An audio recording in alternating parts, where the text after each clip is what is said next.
Onde foi parar essa fatura? É hoje que vence o pagamento do material que comprei para a reforma. Tá vendo? É por isso que eu digo, organização e planejamento são fundamentais para todo mundo, tanto para as empresas quanto para as pessoas. Alô, bom dia. Bom dia. É que eu perdi a minha fatura dos tubos e conexões que eu comprei para uma reforma aqui na minha casa e eu preciso pagar a conta hoje. Meu nome é Luiz Santos. Só um minuto, por favor. Está aqui, senhor Luiz. Eu vou enviar a segunda via. Posso ajudar em algo mais? Já me ajudou muito. Obrigado. Olha só, essa moça que me atendeu trabalha no atendimento aos clientes. É um setor importante também na administração. Mas precisa conhecimento para administrar uma empresa, né? Tem que planejar o trabalho, organizar as ações e registrar tudo que entra e o que sai. Coisas que eu ainda estou aprendendo a fazer com as minhas contas. Mas eu preciso aprender rápido, porque eu vou prestar um concurso público. E é na área de administração. E quer saber o que já aprendi sobre isso? Que os conceitos usados hoje na administração foram surgindo ao longo da história da humanidade, quando o homem sentiu necessidade de contabilizar os seus bens. Contabilidade é, na verdade, um instrumento que o ser humano utiliza para controlar os recursos. Na Suméria e na Babilônia, foram encontrados os primeiros registros de contabilidade.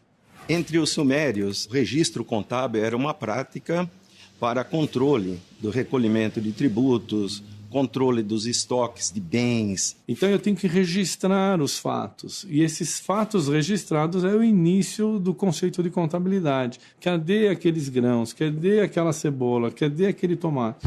Até o século XI, a maioria das pessoas vivia no campo. O conceito de trabalho nessa época estava ligado ao esforço físico e mental para produzir alimento e garantir a sobrevivência. A sobra dessa produção era trocada por outras mercadorias com outros produtores. Chegou a conta. Vou salvar. Salvando. Agora eu vou pagar. Ih, mas essa agora caiu o sinal da internet. O jeito é imprimir e pagar mais tarde no banco. Vou aproveitar o tempo e rever a matéria do concurso. Naquela época, quando existia o escambo, a organização do trabalho era bem diferente da que vemos hoje em dia. O que a gente pode entender de escambo é a troca simples de mercadorias por outras mercadorias equivalentes. Aquela velha história, quantos quilos de batata correspondem a uma ou duas vaquinhas? Vai mudar quando os senhores feudais partem para aventuras ou empreitadas militares. Isso vai envolver um custo enorme e assim vai haver então uma mudança na relação do trabalho. Muitos servos simplesmente saem do feudo e vão tentar a sorte nas cidades que surgiam por volta dos anos 1300, 1400. As inovações das técnicas agrícolas favoreceram o aumento da produção, a expansão do comércio e a revitalização das cidades. Com isso, surgiram novas ocupações, como comerciantes, ferreiros, marceneiros, artesãos.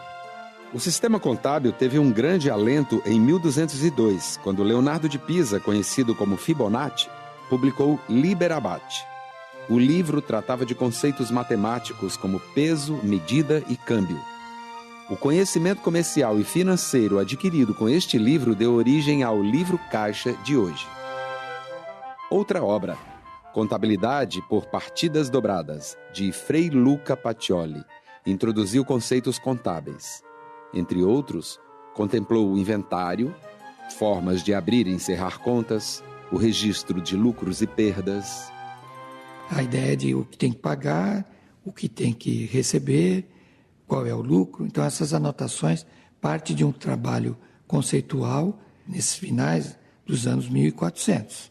Aí sim encontraram os primeiros fundamentos de que se tratava a atividade contábil, não só de uma prática, mas de uma ciência.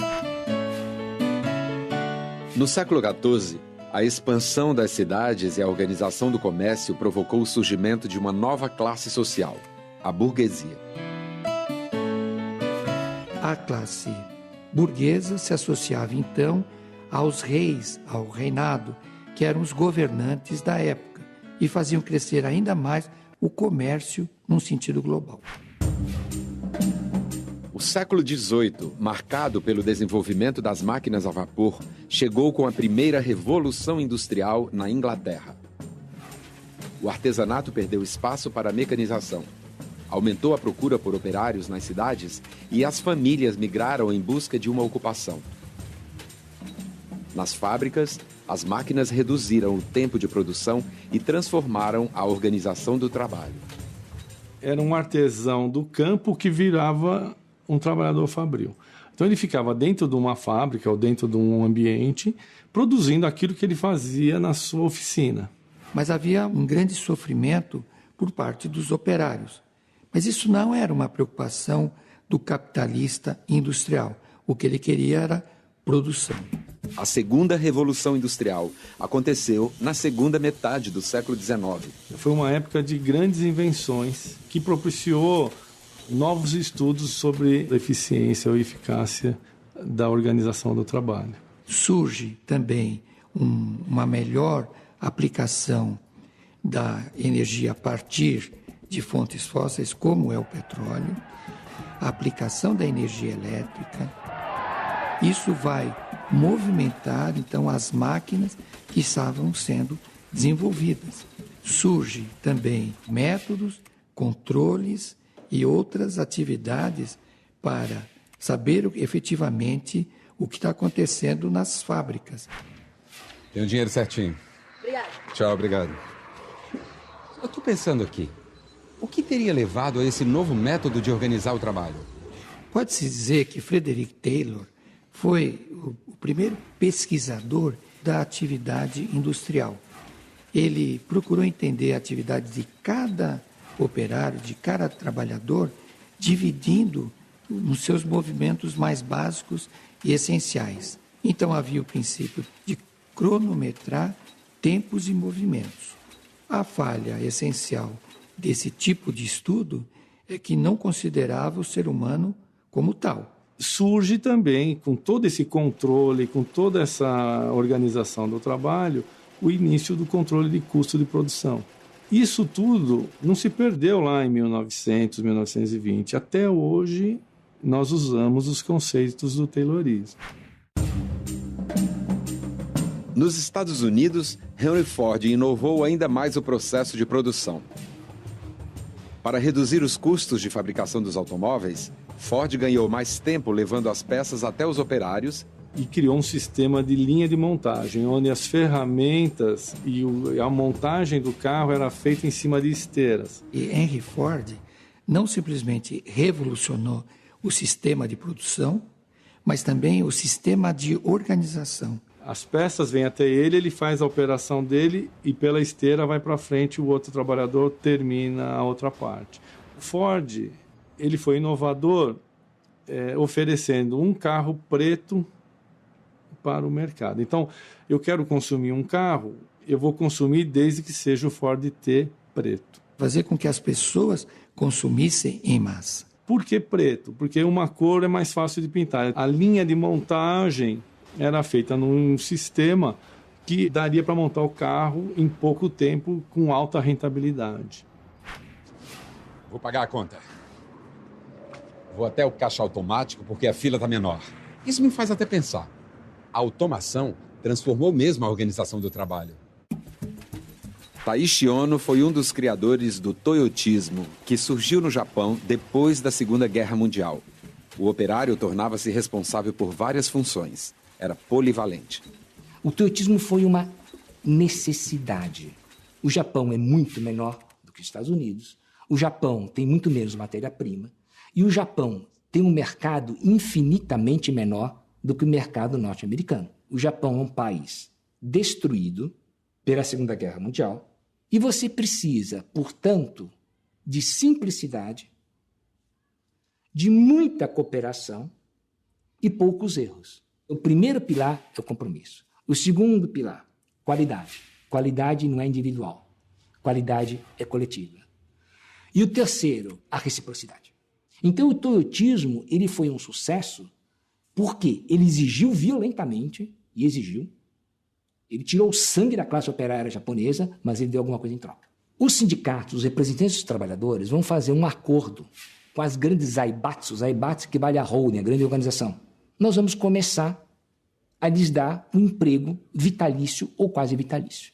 Para aquele trabalhador que está desempregado, está com provavelmente a casa destroçada, não tem perspectiva nenhuma de futuro, é uma oferta tentadora. As técnicas de gestão e administração introduzidas por Taylor, Ford e ONU se espalharam. Passaram a ser a realidade nas indústrias dos setores têxtil, siderúrgico e energético. E também no setor de serviços. Quando você começa a vir, por várias razões, para cidades e ampliar, transformar aquelas cidades em metrópoles, já não dá para eu ter o quê? Ovelha na minha casa, o outro ter uma plantação de centeio, de cevada, de trigo na casa dele e ficar trocando. Eu preciso de moeda.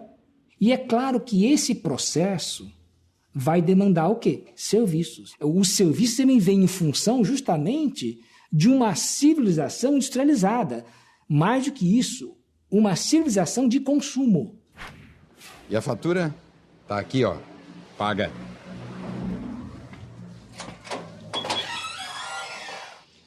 Veja só, com toda essa mudança, as empresas acabaram precisando de novas qualificações.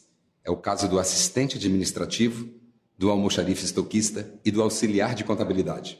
O auxiliar de contabilidade tem uma característica importante porque ele será o responsável por reunir e cuidar dos documentos que entram para a contabilidade. Dá satisfação ao Estado, dá satisfação ao empregador de tudo que entrou e que saiu da empresa. Eu faço lançamentos contábeis entre débitos e créditos. Varejo de lançamentos contábeis, conciliações. Eu faço análise em cima do balancete das contas patrimoniais. Após os meus lançamentos, nós vamos fazer o fechamento contábil da empresa e dar andamento para o cliente. O auxiliar contábil também é uma porta de entrada para uma profissão, é início de uma carreira. Esta é a base. Esta função ocupa um conhecimento, detém um conhecimento da empresa de movimento financeiro.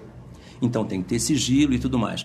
O regime de contratação é pela CLT, ou seja, tem registro em carteira e garante-se ao trabalhador todos os direitos que ele tem. Conhecer a história, entender o trabalho do auxiliar de contabilidade ajuda muito quem tem interesse em trabalhar nessa área. Assista aos próximos vídeos, eles trazem as práticas dessa ocupação.